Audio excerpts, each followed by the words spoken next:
Today in the workshop, we'll be taking a look at diodes. We'll see how a variety of diodes work and how to use them in our circuits. We'll also power up a few laser diodes to brighten up the workbench. We're moving in just one direction today, so welcome to the workshop.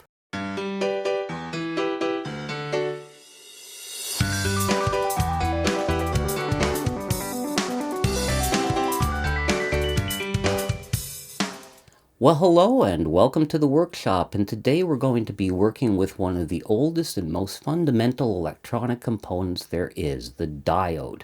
Now, diodes have been around for over 100 years. They were both the first semiconductor device and the first vacuum tube device, and diodes are used for a myriad of applications. There are a wide variety of diodes out there. You're probably familiar with rectifier diodes, which convert AC into DC, but there are also diodes that emit light. Of course, light-emitting diodes. This room is lit up with LEDs, and the room you're in probably is as well. Plus, we've used all kinds of LEDs here in the workshop. But there are also other types of diodes. Diodes that can control and switch voltages. Diodes that can regulate voltages.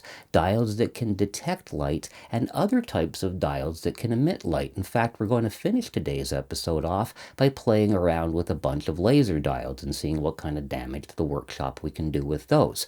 So let's start off on today's one-way journey by learning more about the lowly diode. The diode is the oldest active electronic device that there is, and development of tube and semiconductor diodes occurred concurrently. In 1873, Frederick Guthrie observed that a grounded hot metal ball would discharge a positively charged electroscope, but not a negatively charged one. This was the first experiment to what would eventually be the development of the vacuum tube. The next year, Carl Ferdinand Braun discovered unilateral conduction across a contact between a metal and a mineral. This was the first semiconductor experiment. In 1880, Tom Edison observed unidirectional current in a bulb that had two filaments in it, a heated and a non-heated one. This effect was later called the Edison effect. In 1894, Jagadish Chandra Bose became the first person to use a crystal to detect radio waves. In 1903, Greenleaf Whittier Pickard invented the silicon crystal detector based upon Bose's work. In 1904, John Ambrose Fleming invented the first thermonic or tube diode. This diode became known as the Fleming valve and was based upon the Edison effect. In 1905, Fleming patented his valve in the United States. He obtained the patent on it in the UK as well at the end of 1904.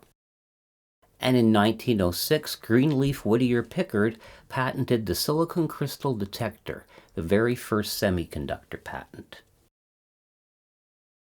The schematic symbol for a diode is an arrow and a line. The side with the arrow is called the anode and is the positive side of the diode.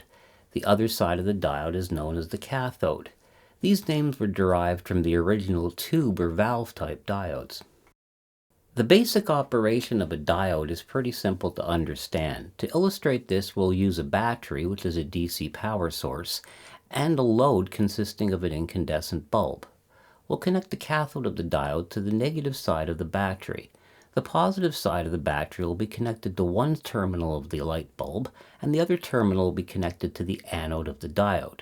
When this connection is made, the diode will complete the connection and the bulb will light. If, however, we reverse polarity, the diode will block the current from flowing and the bulb will not light.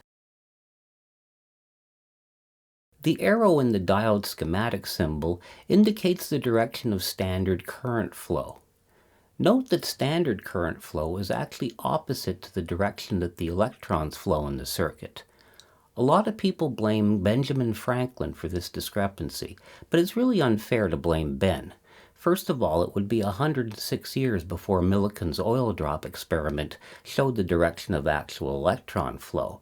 And also there are certain situations, like within a particle accelerator, where standard current flow and electron flow are in the same direction. Turns out that Ben was a pretty smart guy, except for that flying a kite in a thunderstorm thing. Most diodes have a line on the case that indicates the cathode side. Internally, a diode is what is known as a p-n junction.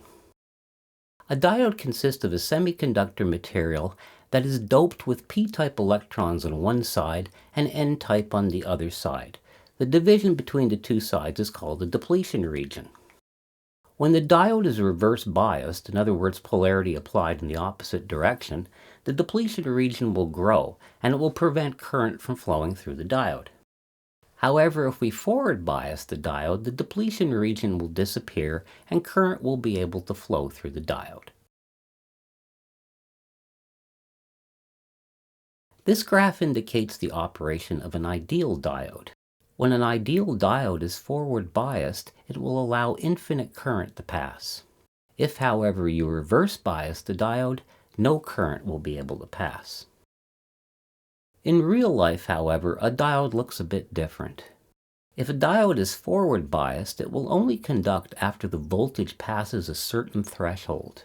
And when a diode is reverse biased, it will break down over a specific threshold. Note that the scale on this graph has been greatly exaggerated to illustrate the point. The point where a diode starts to conduct when forward biased is known as the forward voltage. On most silicon diodes, this is 0.7 volts. Germanium diodes have a forward voltage of 0.3 volts on average.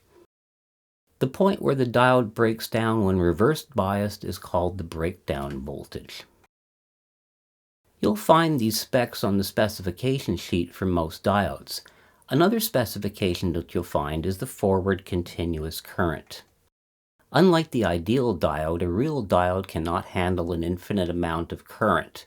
This graph shows a 1N4148 signal diode, which after a current of about 20 milliamps starts to break down.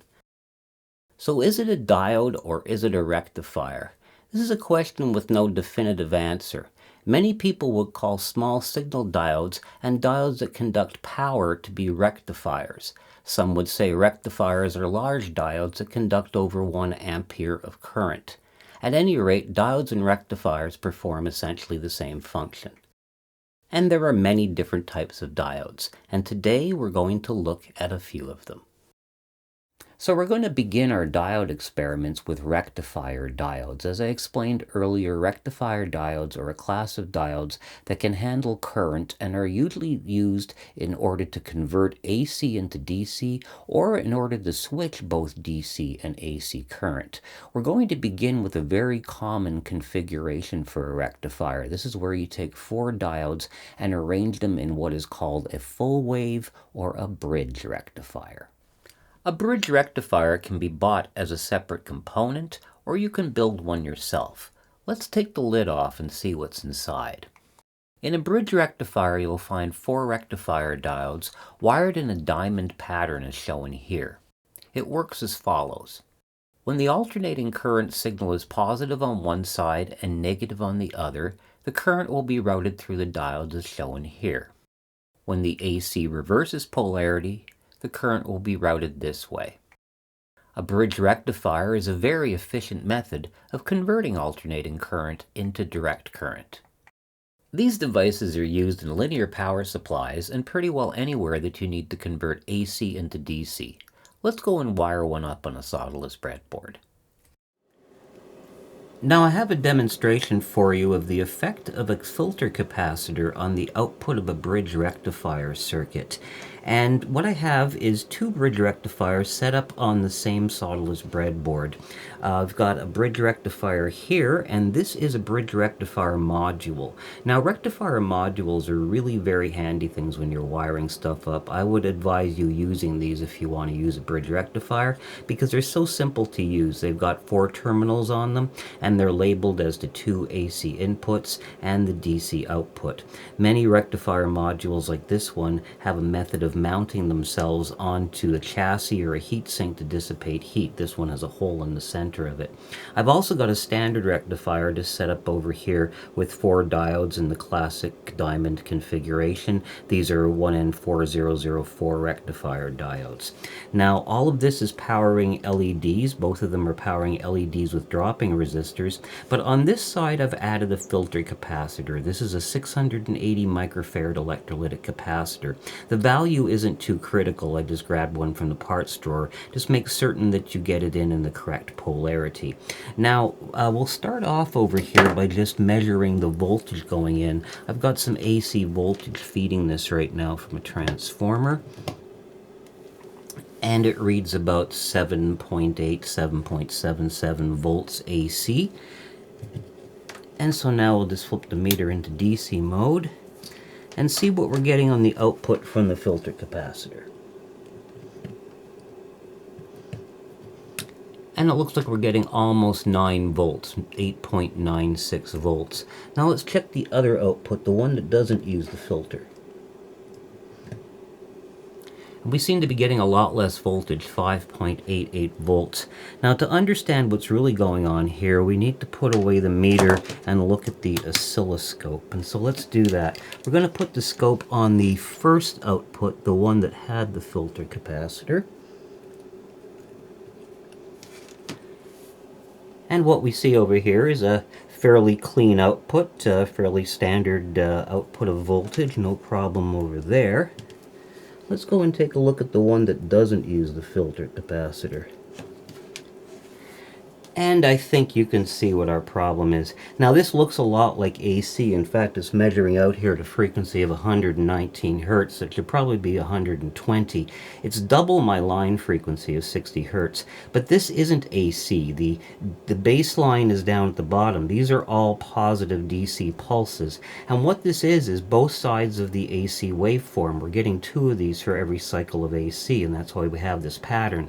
The reading we were getting on the voltmeter is probably just an average of all of this. So you can see a filter capacitor has a pretty dramatic effect on the output of a bridge rectifier circuit. Another class of diodes is the thyristor, and a very common thyristor is the SCR. You'll note from its schematic symbol that the SCR looks like a diode with an additional lead on it called the gate. Also note that with an SCR, the cathode side is often abbreviated with a K instead of a C. An SCR is a silicon-controlled rectifier. This device can conduct current in one direction when it is triggered, so it's like a diode that can be switched on and off. You trigger an SCR by applying current to the gate. Now, an interesting thing about an SCR is that it continues to conduct even after you've removed the trigger. The SCR will continue to conduct and will not stop conducting until the current between the anode and cathode falls below a specified holding level. Silicon-controlled rectifiers are used to switch direct current. Another thyristor is the TRIAC. This is its schematic symbol. You'll note that it has 2 terminals labeled MT1 and MT2, as well as a gate like the SCR had. A TRIAC is a triode for alternating current. This device can conduct current in both directions when it's triggered. A TRIAC is similar to an SCR and can also be called a bidirectional triode thyristor, as the term TRIAC was actually a trade name. The trademark on it has since expired. As with an SCR, it's triggered with gate current, and as with an SCR, it'll continue to conduct even after the gate current is removed. There is another device similar to a TRIAC called a GTO, or a gate turn-off thyristor. This operates like a TRIAC, except it will only conduct when it is triggered. When the current is removed from the trigger, it'll cease to conduct. Both GTOs and TRIACs are used to control alternating current, and you'll find them used in lamp dimmers and heater controllers. Another popular thyristor is the DIAC. This only has 2 terminals, MT1 and MT2. A DIAC is a diode for alternating current. A DIAC will only conduct after a specific voltage threshold has been reached. It provides a very smooth transition between positive and negative, so it's ideal for passing alternating current. The most common use for a DIAC is to trigger other thyristors like SCRs and TRIACs. There is a similar device to the DIAC called a SIDAC, a silicon diode for alternating current. A SIDAC works like a DIAC, except it has a higher threshold voltage and is available in much larger current ratings. Most DIACs are small components, and some of them are surface mount devices. Here's an experiment with a thyristor with an SCR. We're going to be using a TNY612M SCR, but you can use pretty well any silicon-controlled rectifier in this experiment. We're going to also be using a 6-volt lamp and a 6-volt power supply. You could also use a 12-volt lamp and 12-volt power supply if you wish. The only additional components are an 820 ohm resistor and 2 switches, an SPST switch and a push-button switch. You can probably see how this circuit operates. When you push the push-button switch, you'll allow current to pass through the gate of the SCR, and this will turn on the lamp, assuming that the SPST switch is in the on position. Even after you remove your finger from the push button, the lamp will continue to light, as the SCR will continue to conduct, and it won't stop conducting until you flip the SPST switch and turn it off. Let's wire this up on a breadboard and watch it work. And here is our latching SCR demonstration, and it's on the solderless breadboard with 6 volts being fed in from an external power supply.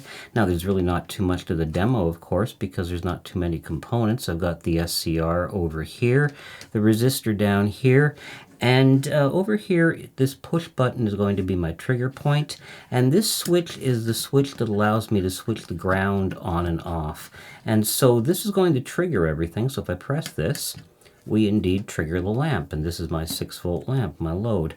And you'll notice that after I've pressed it, the lamp remains on, and nothing's going to turn that lamp off until I break the connection to ground here. And I've broken the ground connection, and I can put it back, and now the lamp is off, and it's all set again. Now a circuit like this actually would have a practical use as an alarm circuit. If you were to replace the push button switch with something like a doormat switch or a reed switch that goes inside a door, you could replace the lamp with an alarm as well, and then you would be able to create an alarm that would go off any time that the door was opened or that the doormat was stepped upon, and closing the door or getting off the doormat wouldn't turn off the alarm. You'd have to disarm it over here. So again, it would just trigger here, and then it would stay on until you disarmed it. And so that's a practical use for an SCR latching switch. Now in the explainer at the beginning of this video, I showed you that diodes in real life are not perfect. Although diodes are supposed to block current from flowing in the reverse direction, after a certain voltage they will break down and allow current to flow. Well, we can actually use this property to our advantage, and it's been used in a form of a diode known as a Zener diode. Zener diodes are used for voltage regulation and for voltage limiting. So let's go and take a look at this very useful category of diodes. The Zener diode has 2 terminals, an anode and a cathode, like a normal diode. Its schematic symbol is shown here. A Zener diode allows current to flow backwards after a specific threshold voltage has been reached. This reverse threshold voltage is called the Zener voltage, named after Carl Zener, the American physicist who discovered the Zener effect in 1934. Zener diodes are available with a wide range of Zener voltages. They can be used to stabilize and regulate voltage. They're also very good at limiting voltage. Zener diodes are available with multiple current ratings. Here is the basic operation of a Zener diode.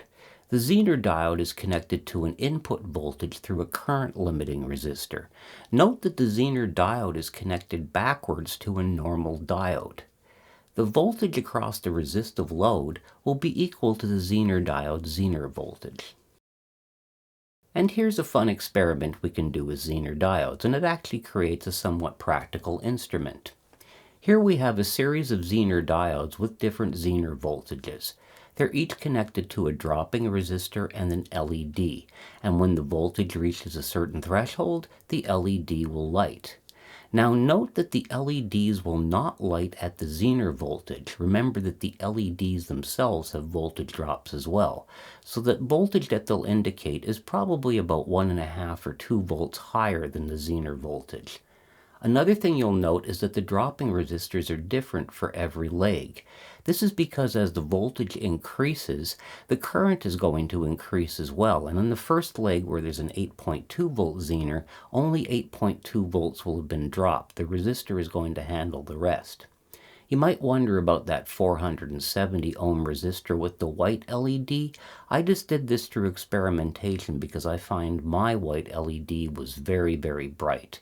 Of course, you could use different colored LEDs, and if you happen to have an orange and a violet one, it would look pretty cool. Let's wire this up on a solderless breadboard and take a look at it. Now here's our test setup for our Zener diodes, and you can see I've got it all on a small solderless breadboard here with the Zener diodes, the dropping resistors, and the associated LEDs.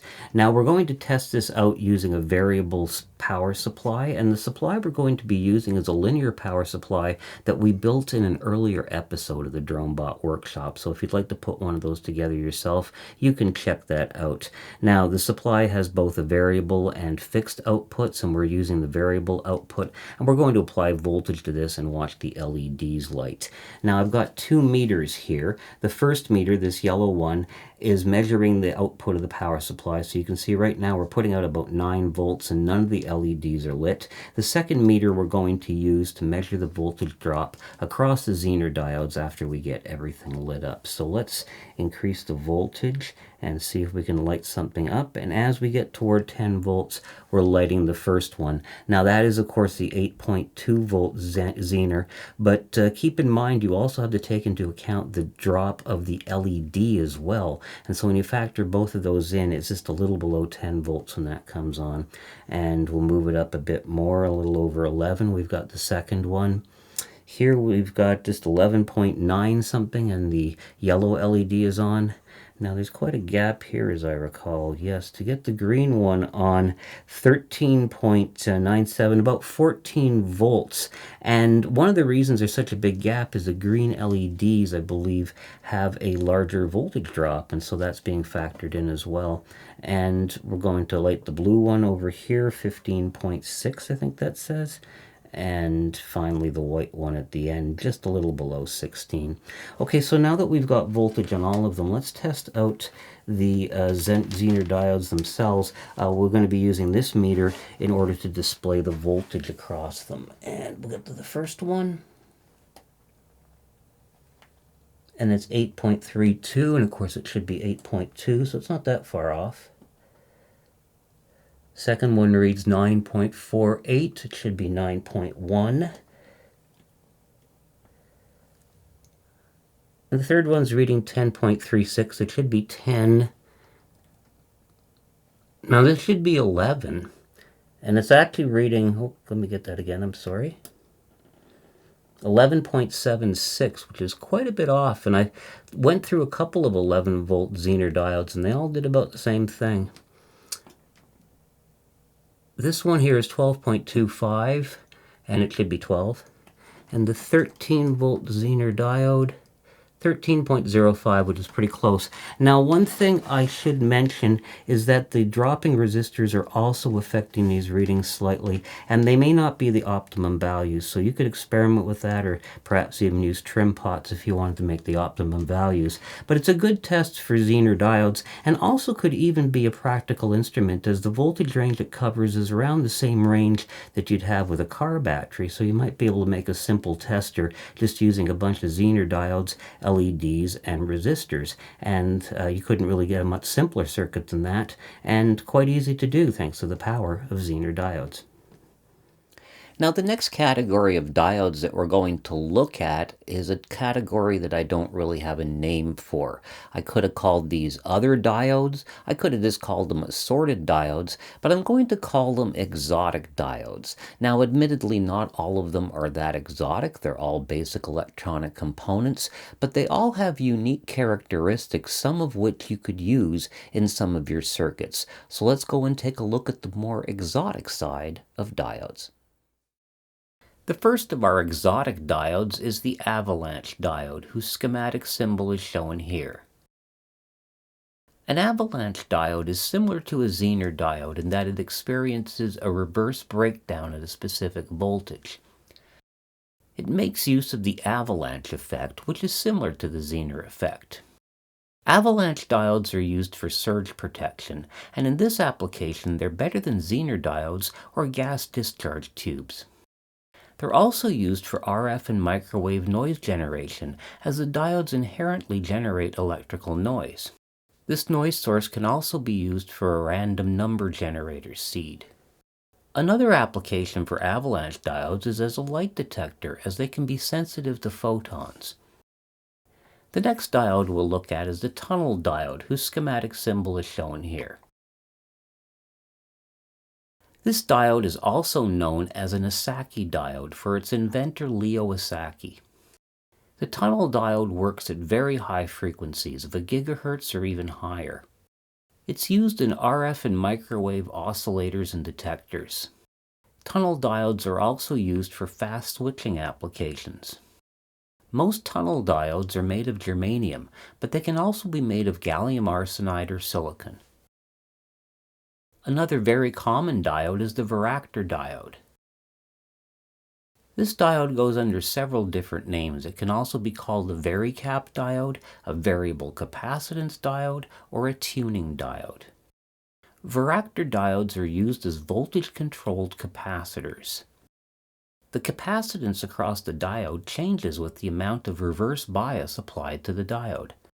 In all diodes, junction capacitance is a property of the depletion zone, the zone between the P and N doped material in the diode.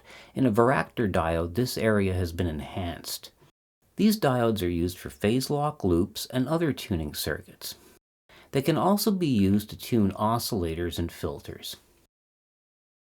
Another very popular diode is the Schottky diode. This is also called a Schottky barrier or hot carrier diode. The Schottky diode has a unique construction. It's formed with a junction of a semiconductor material and a metal. This diode has a very low forward voltage drop. It also has a very high switching speed. Schottky diodes are used as rectifiers and protection diodes in switching power supplies. Because of their low forward voltage drop, they're also useful in power-sensitive applications. The PIN diode doesn't have a special schematic symbol. It just uses the standard diode symbol. PIN refers to an undoped intrinsic semiconductor region between the P and N doped layers in the diode. PIN diodes are not suitable for use as a rectifier diode. They are more of a voltage-controlled resistor. PIN diodes can be used for attenuators and for fast switches. These diodes are characterized by being able to handle high power levels at high frequencies. PIN diodes are also used as photodetectors, as in PIN photodiodes. And our last exotic diode is the Shockley diode. Not to be confused with the Schottky diode, this is a 4-layer semiconductor device. The Shockley diode has a high resistance until the voltage across it reaches a trigger point. After this trigger point, the diode has a very low resistance. Shockley diodes can be used as trigger devices for SCRs and TRIACs. These devices are very similar to a DIAC and also to another device called a dynistor. Shockley diodes aren't used much anymore. They were used in older equipment. These were sometimes called a transistor diode.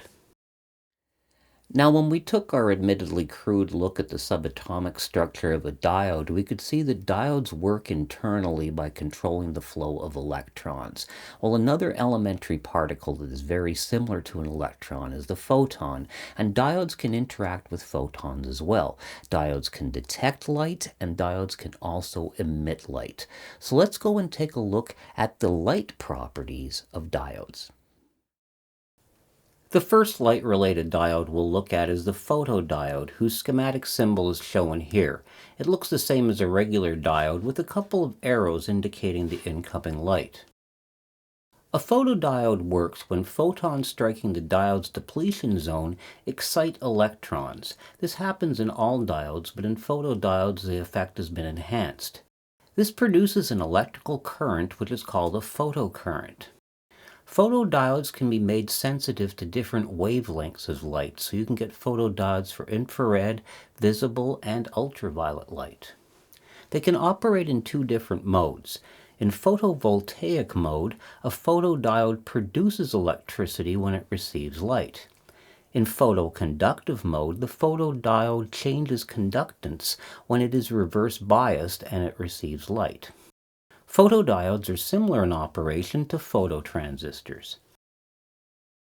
Another optical diode device is the LASCR, whose schematic symbol is shown here.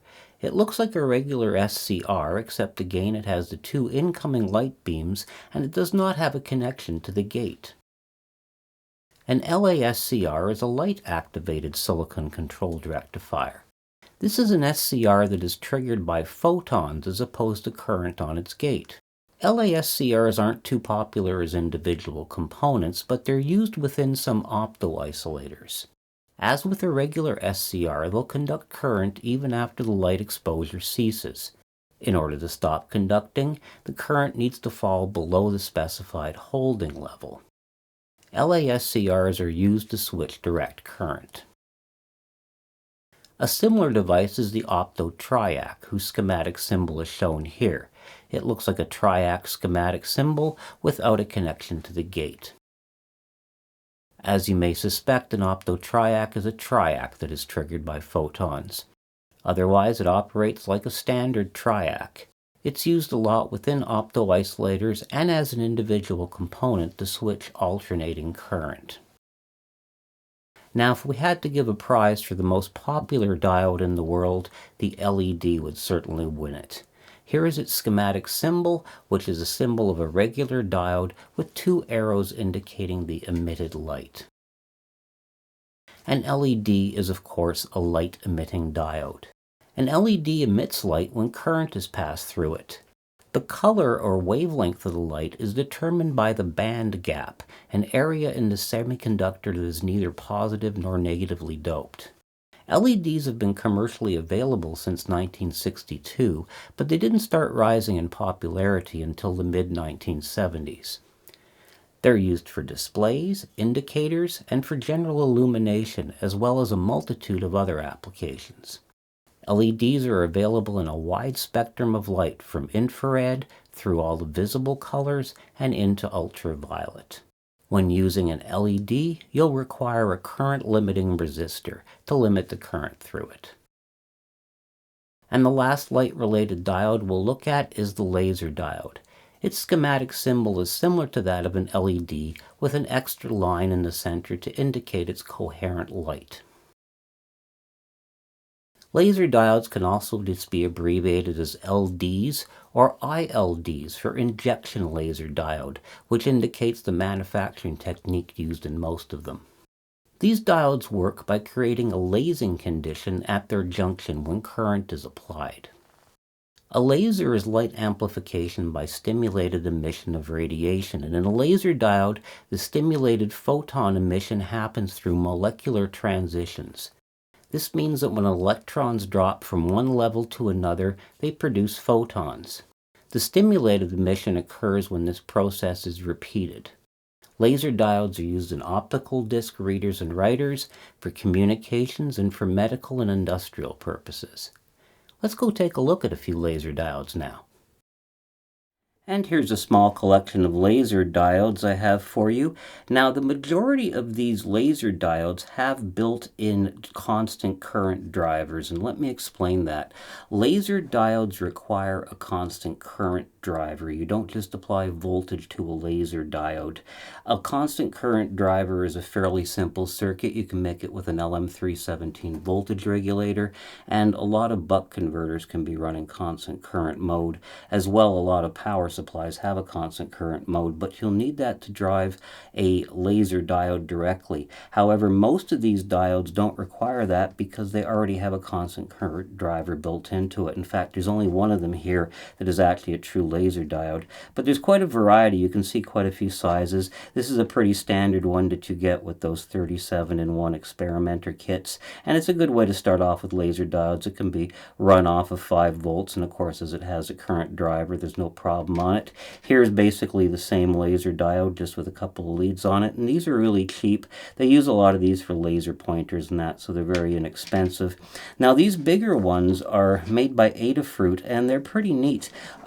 These lasers come with various patterns on them. One of them is a line, one of them is a straight dot, one of them is a cross, and I've got the cross one actually mounted up over here in a holder. These are 2 holders for lasers that I've got. I've got them mounted on a block of wood that itself is mounted so I can put it on a tripod. I'll be showing you that in a minute. There's also a much more powerful laser over here that I've also got mounted. But back to these Adafruit design ones, they're really neat lasers, and they also have this one which is kind of unique. This is a dot laser, but you'll notice it has a 3rd lead on it. And what the deal with the 3rd lead is that you can turn this laser beam on and off by applying either 5 volts or ground to that. So of course you can use a microcontroller to control this laser, and so that's pretty cool. And I'm going to be doing an entire episode on lasers, and I'll certainly be using this one among other lasers in that episode. Now, there's only one true laser diode here, and it's this little one over here. Let me bring it up so that you can see it, if you can see that. Indeed, it's very, very tiny. The deal with this is there's actually 3 leads on this laser diode, which you might think is strange because a diode can only have 2. There is a laser diode and a photodiode in the same package, and they have a common cathode. Now, this diode does need to be driven by a constant current source. You can't just hook it up to voltage or you'll destroy it. And this is one of the diodes we'll be experimenting with in the lesson that I'll be giving completely on lasers. But today what we're going to do is just hook a couple of these up and fire them off and see what they look like. Now, for our first demonstration, I've got the Adafruit laser diode, which is this one over here, and this is the one that is supposed to project across. So I've powered up with 5 volts just from that same bench power supply that I showed you earlier, and I've got it aimed at the wall, and as we can see, it does indeed create a cross. And this is a really handy thing to have. They also have one here with a line, and you can use laser diodes like this for construction work. In fact, you've probably seen a lot of instruments built with laser diodes just like this. If you're laying down tile, or if you're hanging up pictures, having a reference source on a tripod like this can be very, very handy. So there's a lot of fun experiments that you can do with a laser diode like this one, and it's really simple to use, just 5 volts power, and we've got a little cross on our wall. And so now I'm going to power up this bigger laser, and this has quite a bit more power than the other laser beam. So I'm actually wearing glasses right now. You can't see that, but I've got protective glasses on. It's also a focusable beam, so I'm going to give it some power right now. And as you can see, it makes a very bright beam that I can indeed focus if I wish. And it's quite a powerful laser beam. There it is at full focus there on the wall. I'm going to try the old classic experiment on it. Let's just see if this will work. Let's try to focus this thing. And see if we have enough energy to burst that. There we go. And so, as you can see, lasers are pretty easy to work with, especially when they have the constant current driver in them. And if you're interested in lasers, stay tuned to the DroneBot workshop, because I'll be doing some more episodes on lasers very soon. And that about wraps up our look at diodes for today. I hope that you enjoyed it, and I hope that you've learned that these fundamental components can be very, very useful in your own circuits. Now, if you want to learn a bit more about diodes and get a bit more info, there's an article that accompanies this video on the DroneBotWorkshop.com website, and you'll find the link to that article right below the video. While you're on the website, if you haven't yet, please consider signing up for my newsletter. It's not a sales letter, it's just my way of letting you know what goes on in the workshop, and also of letting you know what subjects we're going to be covering in future DroneBot Workshop videos.